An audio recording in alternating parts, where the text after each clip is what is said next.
I'm Generic Redstone Genius, and I make a lot of videos on TNT weapons, and one comment I get all the time on those videos is that a simple water bucket will be able to stop my weapons. Well, that won't be the case for this one. Introducing the Breacher Missile. It works by making a hole in the wall of the target, and pushing TNT minecarts through said hole, getting behind the water, allowing it to break blocks when it explodes. Now that's enough talking, let's fire it. So to fire it, you simply update the back observer that's facing upwards, and it'll go off.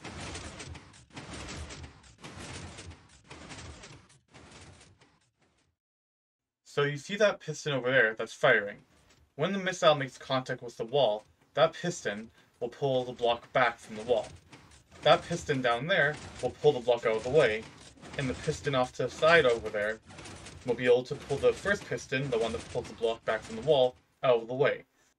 This will allow the TNT minecarts to be able to get sent forward through the hole that the pistons created, allowing the TNT minecarts to get past the water so when they explode, they can damage the target.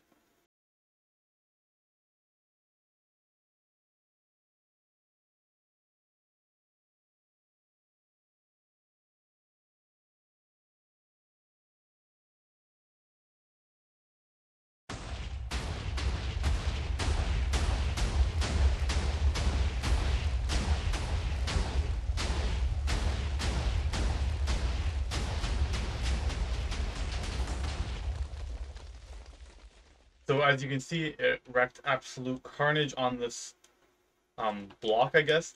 And you can imagine if this is a base, it would absolutely decimate it, despite the fact that there was a curtain of water in front of it. Now, just so you guys can get a better idea of how this works, I'm currently inside of a block in spectator mode, and we will be able to see how it works from the inside.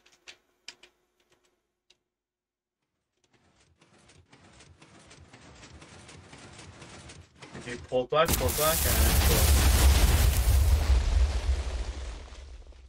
now that all happened really fast, so we're going to try and get that in slow motion for you.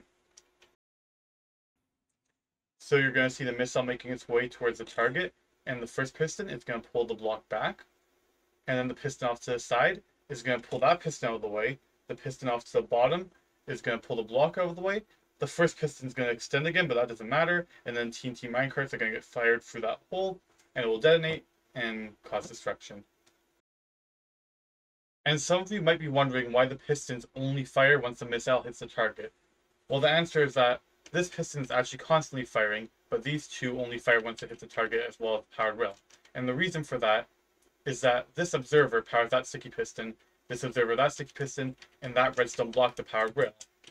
And it's, as you notice, that it's a block behind the object that it's supposed to be powering. And so when it hits the target, it's going to compress. And as you can see here, these air blocks are the things that are going to be compressing. And you can see there's two air blocks here, so that means that it's going to compress back 2 blocks. And there's only one air block on this side, it means it's only going to compress back 1 block. So if this moves back 2 blocks, that moves back 1 block, the 1 block gap is going to be closed, meaning that it will be aligned, and the pistons will fire, and the redstone block will power the power rail. And by taking another look at the slow-mo, you can see that it is now aligned due to it not being compressed until it hits the wall. Then it will compress, become aligned, and fire off the pistons. Okay, so now that you all understand how it works, let's get into actually building it. So to build it, we need to know what items we'll need. And so if you're building in survival, you'll need a couple stacks of building blocks to pile up and make a platform to build off of. Then of course, you're going to need some TNT minecarts. I'd recommend anywhere from about 30 to about 75. Then for the actual items we'll need to build the missile part of it, we'll need about 9 sticky pistons, 9 observers, 6 building blocks, 1 block of redstone, 3 transparent blocks, I'm going to use glass, a powered rail, and 25 slime blocks. You'll also need an object to power the observer, to update the observer.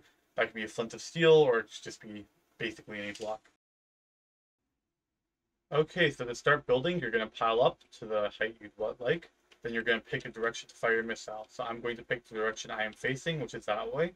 So then you're going to swing around and place a sticky piston facing the way that you want your missile to go. And then you're going to place a slime block in front of it. You're going to place another sticky piston on that side. You're going to place a slime block here. And then you're going to place an observer here. And just to reiterate, we want it going that way. And then we're going to be placing an observer facing downwards.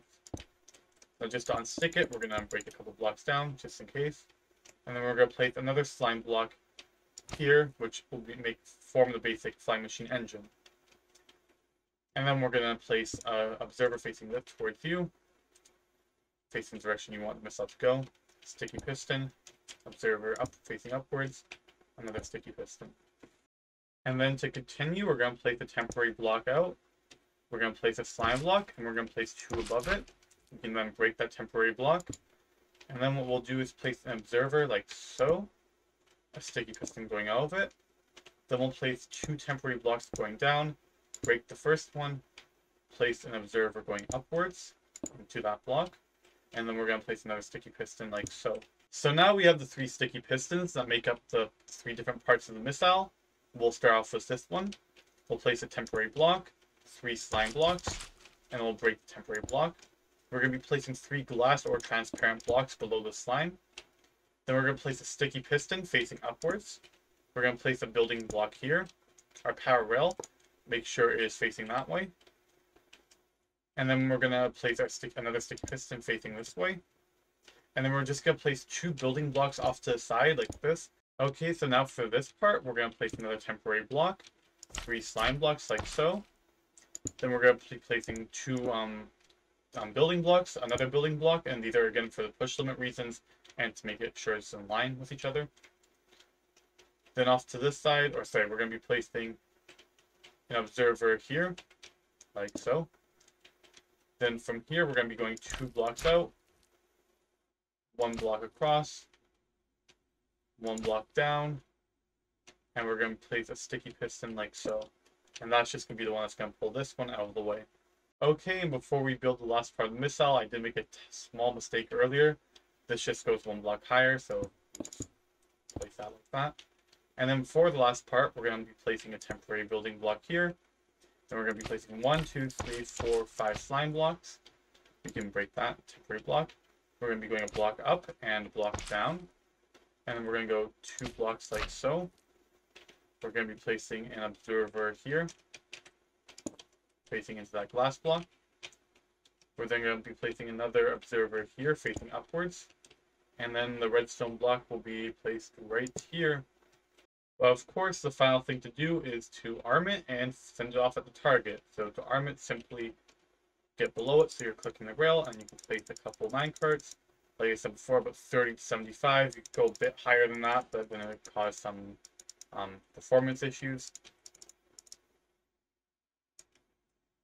And then fire it off. So that's pretty much this video. I'd like to thank you very much for watching. I've been Generic Redstone Genius, and I'll catch you in the next one.